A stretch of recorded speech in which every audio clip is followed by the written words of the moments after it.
Kawara Show. Tem algumas coisas que não dá pra gente deixar de falar pra falar sobre o filme, porque tem algumas definições e coisas que eles explicam nos animes e nos filmes em geral que aparecem a todo momento, tá? E às vezes podem parecer confusas e às vezes tem umas camadas ocultas. A gente vai começar a dar spoiler, então se até o momento você não assistiu os animes, não viu os filmes, e você se importa com os spoilers, talvez seja uma boa não ouvir. Mas se você não se importa, continue ouvindo conosco e é isso aí.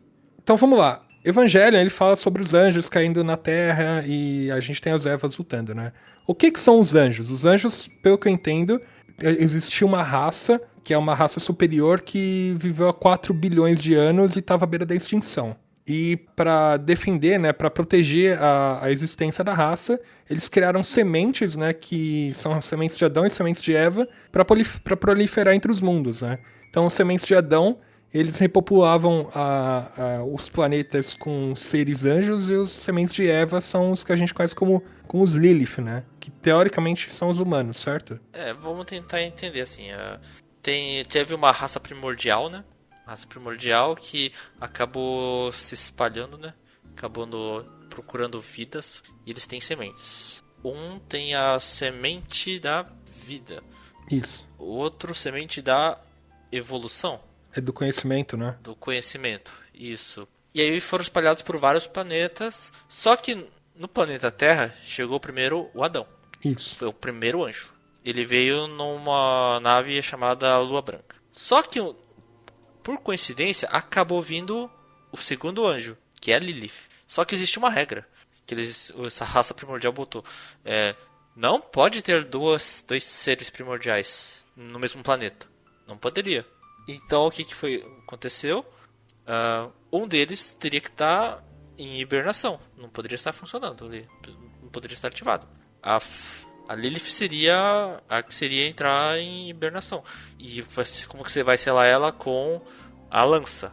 As lanças, né? Que elas possuem. Então, as lanças são as sementes que carregam. E é um mecanismo de defesa pra não dar merda, é isso? Isso. Defesa, parar, né? Então, só que a lança da Lilith estava danificada. Então, veio a lança do Adão. Foi nele mesmo. E ele ficou em estado de hibernação. A lança, então, usou ele mesmo. Não tem nada a ver da lança da Lilith ser usada contra o Adão, é isso? Não, foi a lança do Adão nele mesmo. Foi ativada nele, no Adão. E ele ficou em estado de hibernação. Uhum. Da raça do Adão, iria vir os anjos. Só que foi parado. Então, não teve anjos, não teve o Adão. Então, os seres que vieram da Lilith cresceram, se espalharam pelo planeta, são os Lilins, que são a humanidade. A humanidade acabou crescendo e espalhando-se. Só que chegou um tempo que acharam o Adão, localizaram ele, estudaram ele e quiseram tirar ele na lança dele. Na verdade, assim, vamos lá. Quando o Adão chegou pela primeira vez, foi chamado o primeiro impacto. Quando quiseram acordar o Adão, aconteceu o evento apocalíptico chamado Segundo Impacto. Isso. O primeiro impacto foi quando a Lilith chegou, certo? O Adão chegou. Não, quando a Lilith chegou, não é? Acho que era quando o Adão chegou. O Adão foi o primeiro anjo. Aí quiseram despertar o Adão. Segundo Impacto. Dizimou todo o hemisfério sul, praticamente. O planeta ficou em estado apocalíptico. Uhum. Teve umas partes do planeta que ainda conseguiram se salvar, né? Mas assim, nunca se recuperou. E isso é numa timeline muito próxima da timeline do anime, porque alguns personagens morrem, né? O pai da Misato morre, né? Etc. Isso. Só que aí o Adão foi despertado, mas ele ficou em um estado muito fraco. Só que despertou os anjos. Os anjos que cresceram, né? Então são os filhos de Adão. E temos eles querendo chegar num estado maior de evolução. Sim. Não os anjos. Os anjos também queriam chegar num estado maior de evolução. Como eles chegariam? Eles chegariam com a Lilith, encontrando com a Lilith. Então, quando o anjo se encontrar com a Lilith, ele causaria um evento chamado Terceiro Impacto. Só que o que tem nessa história toda? E aí que tá interessante a parte de Evangelion, que tem toda uma organização do mal. A organização do mal que é a Cili. A Cili é uma organização que ela viu que a humanidade não tem mais jeito. Ela não serve para nada, ela só destrói o planeta, ela é uma desgraça. Então, qual é o plano da Cili? A Cili quer que a humanidade pereça, ou melhor, que ela evolua forçadamente. para ela evoluir forçadamente, ela quer provocar o terceiro impacto.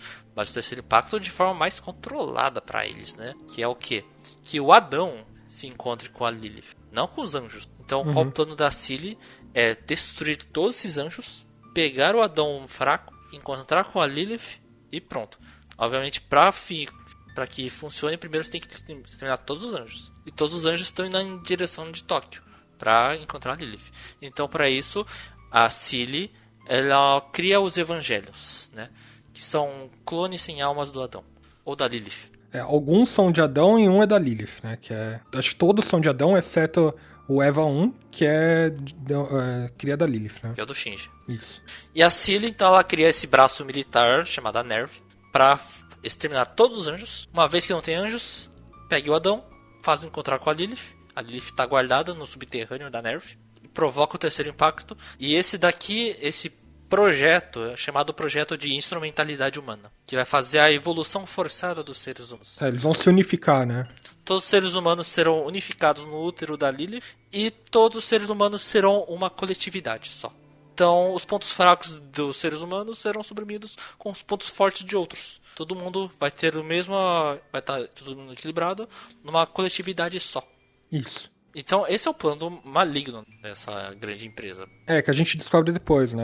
A princípio, a Nerve ela seria um poder militar que ela iria eliminar os anjos, porque a gente considera que os anjos sejam seres supremos que estão vindo para destruir a Terra, e só. Né? Depois tem toda essa complexidade que gira em torno da história, a gente vai descobrindo no anime e também nos filmes, né? Isso, mas até explicar tudo isso, até a gente entender, até chegar nesse ponto, é uma grande... assim, a gente vai ter que ir caçando informações. Uhum.